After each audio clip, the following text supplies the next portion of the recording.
कानून या एक योजना है जिससे भारत को विश्व गुरु को कहा जा सकता है। मुझे लगता है कि वो है रोज़गार गारंटी कानून। If there is any law or scheme in India for which the country deserves the title of Vishwa Guru, it is the Rural Employment Guarantee Act, जो 20 साल पहले पास किया गया था और जो पूरा दुनिया को बहुत प्रेरणा दिया। अभी तक किसी देश में इस तरह का कानून नहीं है, लेकिन मुझे पूरा विश्वास है कि एक दिन आएगा जब कई देशों में इस तरह का कानून लाया जाएगा। जैसे अनी ने कहा, इस कानून लाने के लिए बहुत लोगों ने संघर्ष किया है। ये कानून सचमुच मजदूर आंदोलन और जन संघर्ष का फल है। And it is truly a law of the people, for the people, by the people. अब इस कानून को रिपील किया जा रहा है।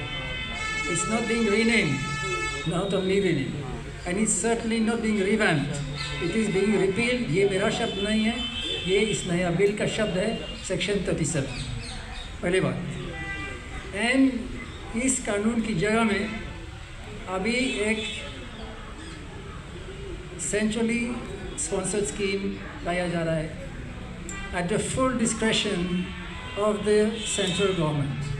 Under this scheme, the government of India will have full powers. It can decide where and when the scheme comes into force.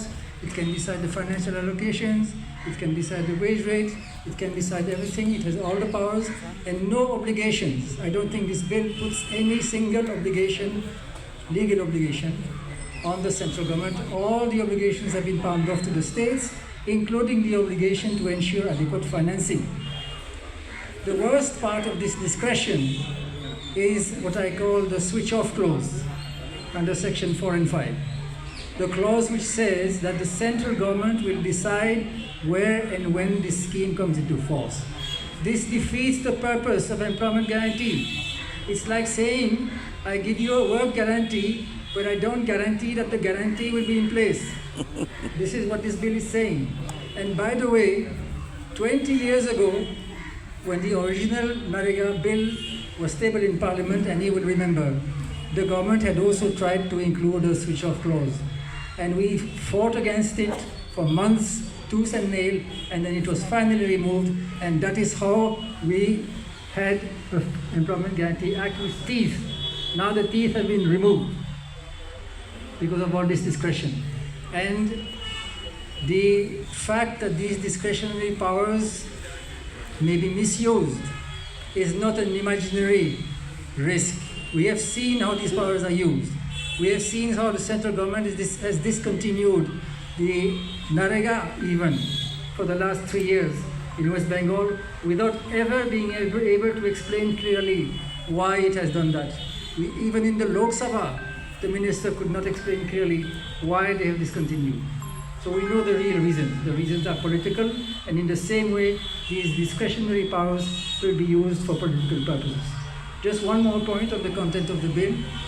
Another very dangerous discretionary power, and please all the state governments must take note of this. The government of India reserves the right to set so-called normative state-wise allocations. So each state will have a certain allocation decided by the center. Within that allocation, there will be cost sharing 60-40. Unlike now when the government provides 90% of the funding. 60-40 cost sharing, and if the states want to spend more, they will have to pay 100%. Now this is going to destroy the scheme just as much as the switch-off clause, because the poor states especially will find it hard to contribute their share, and then they will slow down on sanctioning projects. Today, what is driving this scheme? It's not just the work demand, it's also the project demand. People want housing, farmers want a well, they want plantation, the communities want ponds, access roads, so they demand projects. And the state governments easily sanction projects because the center is paying. For them, it's a great opportunity to get good work done at very low cost. They just have to pay for 25% of the material cost. That's about 10% of the total. Now they will have to pay 40% if it is within these normative allocations, and otherwise 100%. So you can imagine how they are going to slow down on sanctioning projects, and the workers will be the victims. So all the states must resist this act tooth and nail. And of course we are also going to resist. हम लोग इस bill का विरोध करेंगे. अगर कल परसों पास हो जाएगा तो इसका रिपेयर के लिए भी हम लोग मिलकर संघर्ष करेंगे. परसों से ही on the 19th अलग अलग जगहों में लोग सड़क पे उतरने वाले हैं. दिल्ली में भी, राजस्थान में भी, वेस्ट बंगाल में भी और कई जगहों में भी. All states, in all the states, from day after tomorrow, 19th December, we are beginning this movement for the repeal of this so-called G Ram G bill or act.